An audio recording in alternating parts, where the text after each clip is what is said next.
Welcome back, everybody. Today we're going to be talking about 6 players you should be trading away off of your rosters. These are some traded candidates that I would be selling high on and capitalizing on whichever value you have left. Let's get right into it. Starting it off, we have Nico Collins here of the Houston Texans. This has just been a struggle fest for the Houston Texans offense, and I don't see it coming to any end very soon. Nico has struggled, especially just due to the fact of no remaining weapons alongside him. If you're a defensive coordinator, you're scheming everything to just take Nico out of the game, and it's proving to work. So I would not be too bullish on his touchdown upside, especially down in the red zone.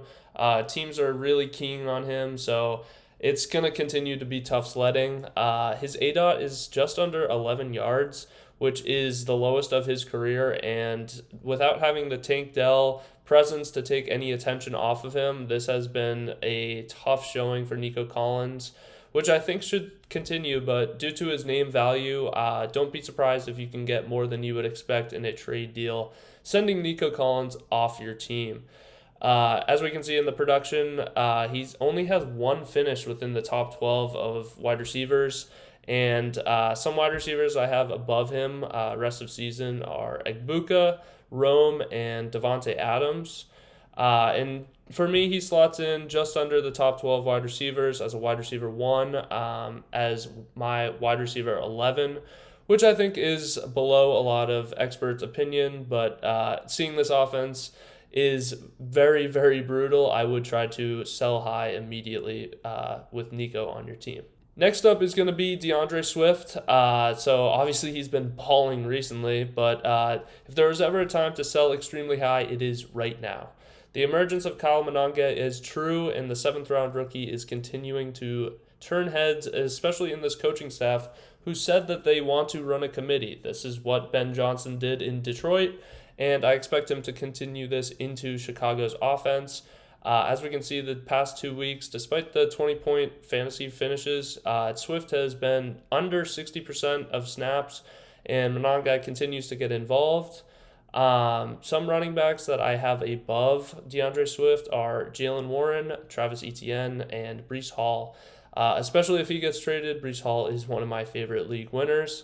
And his rest of season rank is a lot lower than expectation here with RB21. Obviously, he's been a product of positive game scripts as the Bears have been winning games. But as they continue to face these divisional opponents, we should see a lot of Bears trailing in games and not being able to lean on the ground game. From one running back to another, we got Ja'Cory Krusky-Merritt of the Washington Commanders. He has really fell flat onto his face, especially after this prime Dallas Cowboys matchup, only putting up 4 fantasy points. I mean, you got to be absolutely heartbroken if you started him. He seemed to be a smash start, but it's really just been his lack of volume in the passing game that has really been the detriment of his fantasy outlook.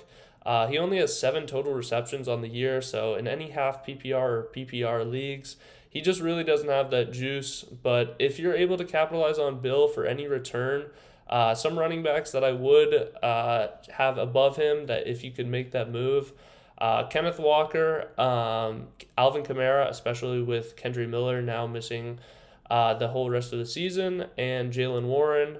I have him as my RB26 going forward. I'm not too bullish on this. I think the Commanders will want to feature multiple backs.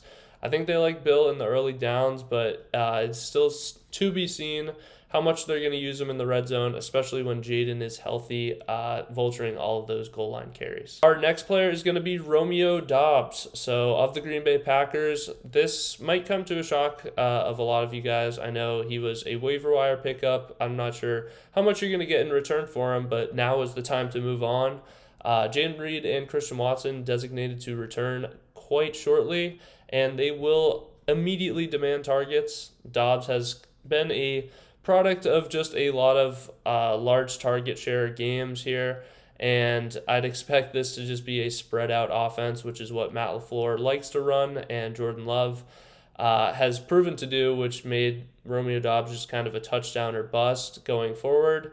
And especially going off of that, he only averages 6 targets per week.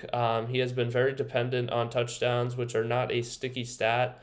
So I wouldn't be too thrilled to keep him on my roster. Some wide receivers I have above him are Marv, Ricky Pearsall once he gets healthy, and Travis Hunter. I think the emergence in this Jacksonville wide receiver room will be massive, especially as Brian Thomas nurses this shoulder injury.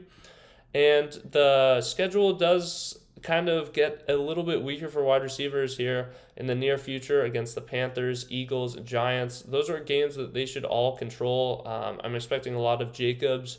And then by the time you're at week 12, it's already kind of Jaden Reed, Christian Watson fully integrated into this offense, and you'll probably be left holding the bag of Romeo Doubs. Next up, we got Omarion Hampton, high value capital pick here in fantasy and in the real world. But the injury seems to be more serious than initially thought. It's looking like he's going to miss more than those mandatory 4 weeks off of IR. And I would be expecting the Chargers to trade for a running back at the deadline. Not sure they're just going to roll out Kamani Vidal every single week and give him 30-plus touches. So I'd expect them to get insurance back, whether it's Jerome Ford, Devin Singletary, or maybe they make a splash play and get Breece Hall, which would significantly hinder Hampton's usage, but also send a very clear message about kind of how injured Omarion Hampton is, and is not someone that I would want to be holding onto my roster and then only praying to play him in the fantasy playoffs once he's healthy, but also high re-injury risk. Some running backs I have above him, Alvin Kamara, which I mentioned, J.K. Dobbins, and Kenneth Walker.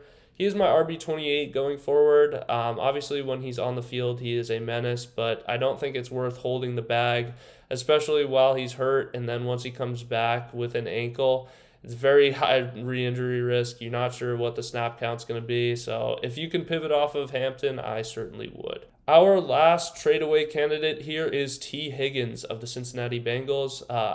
We all watched Thursday Night Football with Flacco. That was a joy to my eyes. However, you should be selling high off of this. It is not every week that Flacco is going to throw for almost 400 yards. Flacco is very inconsistent, and this tough schedule upcoming is absolutely brutal for the wide receivers.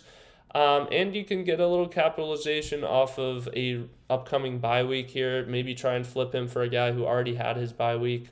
Just little things like that can really help you steal a few wins to make your playoffs or really improve your seeding.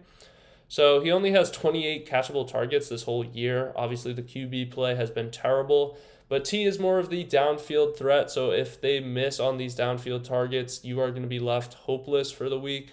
So he is very boom bust. I know he had that 21-point outage against the Steelers, but I would definitely cash in while you can. This upcoming schedule, the Bears, Steelers, Patriots, Ravens. If you can get away, I would definitely cash in for some wide receivers such as Zay Flowers, Chris Olave, or Michael Pittman. So these safe, reliable wide receiver ones, I think, will be much, much more than T. Higgins going forward, especially in a wide receiver 2 role for an offense that is missing their starting quarterback. And he slots in just as a low-end tier 2 wide receiver for me in the wide receiver 22 ranking. So these were 6 of my favorite trade-away candidates. Let me know in the comments any of your players that you're trying to ship off your roster or any trade questions you might have. And that is going to do it. So make sure to hit that subscribe, and thank you.